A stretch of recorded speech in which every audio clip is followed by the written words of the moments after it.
hold up. Hey, Keith Frazier, hold up, wait a minute. I need it all. Hey, hold on. Yeah, we in there. Keith Kowalski Frazier, born February 18, 1994. In 2013, Keith Frazier was a McDonald's All-American, one of the best players in the state of Texas, and a heavily regarded recruit. None after him more than NBA legend and Hall of Fame coach Larry Brown and in-state SMU.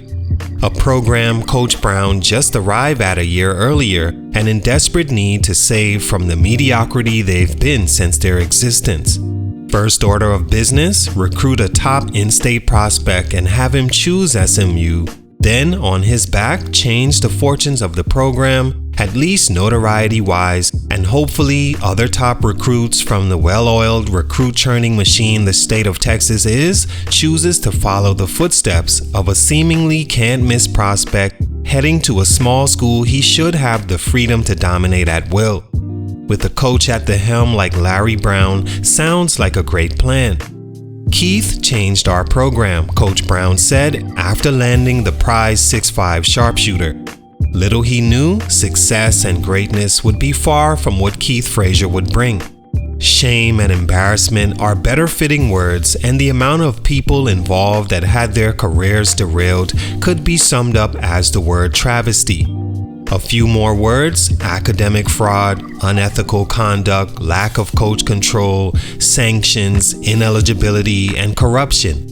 Larry Brown, behind Keith Frazier, was on the hot seat. Not his first pony ride, this was now the third NCAA program Larry Brown led that has been sacked by the NCAA. The previous two, Kansas and UCLA. At UCLA, Brown played academically ineligible players and had the season forfeited. At Kansas, Brown was on tape admitting to illegal payments to players. Keith Frazier was just another pawn in the bag of tricks Larry Brown used to stay competitive in the cutthroat recruiting and coaching world, but Frazier is just as much at fault. He thought and was encouraged to think that the journey to the NBA can be taken without doing the minimal required of student athletes and abused that system into having classwork and tests done and taken for him. Teachers pressured into changing his grades because he couldn't find his way to a classroom or two, and ultimately the basketball gods blessing him with an underwhelming college basketball career where he played for 3 teams in 5 years. He was rated higher than Christian Wood, Terry Rozier, and Zach Levine leaving high school, but never made it when those guys all have huge NBA contracts and a bright future in basketball. What happened to Larry Brown's most prized recruit? Let's talk about it. It's your boy JC Stunted Growth. Let's get it, man. Y'all ready to keep this thing moving? Keith Frazier was a 6'5" shooting guard from Dallas, Texas that grew up playing in a suburb called Irving before transferring to Kimball High School, where he blossomed into a star his junior and senior seasons. As a junior, he averaged over 21 points a game and led his team to a state championship. As a senior, he was even better. He averaged 23 points, 6 rebounds, and 6 assists, becoming an all-state selection, Dallas Morning News Player of the Year, and of course, McDonald's All-American. All throughout high school, Keith Frazier's grades were a question mark, and every time when it was time to evaluate his eligibility, his grades were reportedly changed to passing ones and he continued on. Talent and the prospects of having a star potential player at your school continue to be Keith Frazier's main weapon and the downfall to his career. Stunt number 1, SMU scandal. I didn't lie to the investigators, and they blindsided me. After thinking about it a little while, I corrected a statement I made in 60 seconds and did the right thing. As a high school athlete, Keith Frazier was no question a star with great chance to further his amateur career into the pros. He was supposed to revitalize SMU basketball and Coach Brown's college coaching career, but issues with his academic eligibility came into question as a sophomore, leading to him not returning to the team for the rest of the 14-15 season. Since high school, academic eligibility played the background to Frazier's journey. From teachers changing his grades to meet NCAA requirements to SMU doctoring documents to help Frazier gain acceptance into the rigorous academic institution SMU is.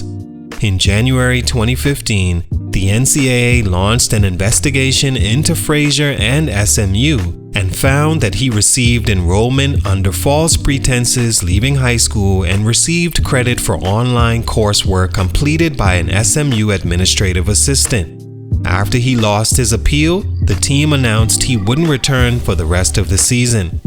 Beginning the 15-16 season, he returned to the team but left again after just 10 games and investigations again about his academic eligibility.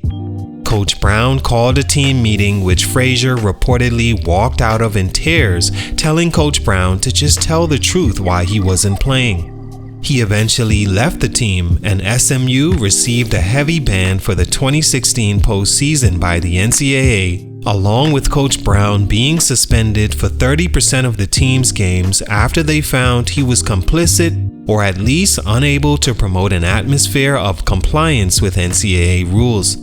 Frazier transferred to North Texas, but by then had missed so many important games and his name had been sullied just enough to remove him from NBA radars. All because he himself neglected his schoolwork and didn't have the right adults to help him get better at it. Instead, they assisted his careless behavior right out the door. Stunt number 2, more troubles. As if things couldn't get any worse. After transferring from SMU in January 2016, Frazier enrolled at North Texas, but in March was arrested after a disturbance at a local bar alleged Frazier to be the culprit. He was taken to the station where warrants for unpaid traffic citations were found, leading to him being arrested. A call was made leading to his immediate release.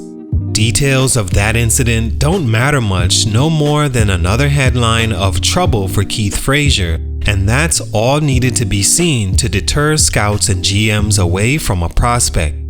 Even though he wasn't kept in jail, he presented himself as an immature knucklehead that would be much more risk than reward for billion-dollar NBA franchises should they bring him on. With players of similar talent a dime a dozen, the league all but wanted to wash their hands looking into Keith as a possible draft pick, and that all but ended his NBA chances. He played just 4 games at North Texas before he was on the move again, transferring to the University of Texas El Paso, his 3rd team in 5 years, 2nd since leaving SMU. There, he averaged 11 points and 5 rebounds in 19 games, 12 as a starter, and was removed from the team because he missed multiple practices and not being on time. By this point, only one thing could get him back on NBA boards. Stunt number 3, not very good. The one lifeline any person of extraordinary ability like excelling as an athlete has is them being really good at what they do.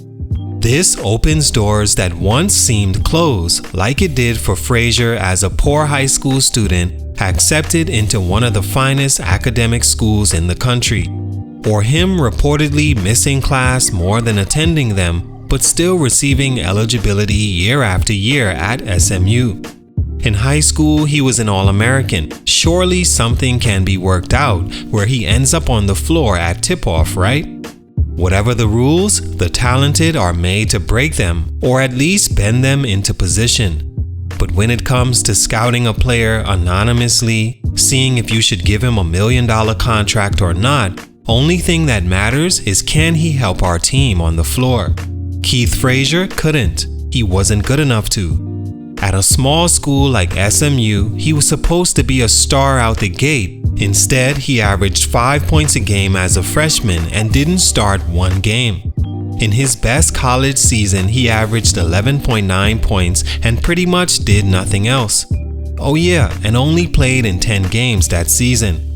At 6'6", he was not strong enough attacking the rim, average to good deep shooter, poor defender, and pretty much nothing else. Add to that his off-court issues, and Keith Frazier was an undraftable player. He played overseas ball for multiple teams anywhere he could, but as far as NBA, those hoop dreams were long over for the former All-American. All in all, Keith Frazier's story is an important one because it shows a player that never took his journey as serious as everyone else around him, committing crimes to get him on their team and keep him around. If only he himself took his career that serious. You need education in most cases to further your path to the NBA.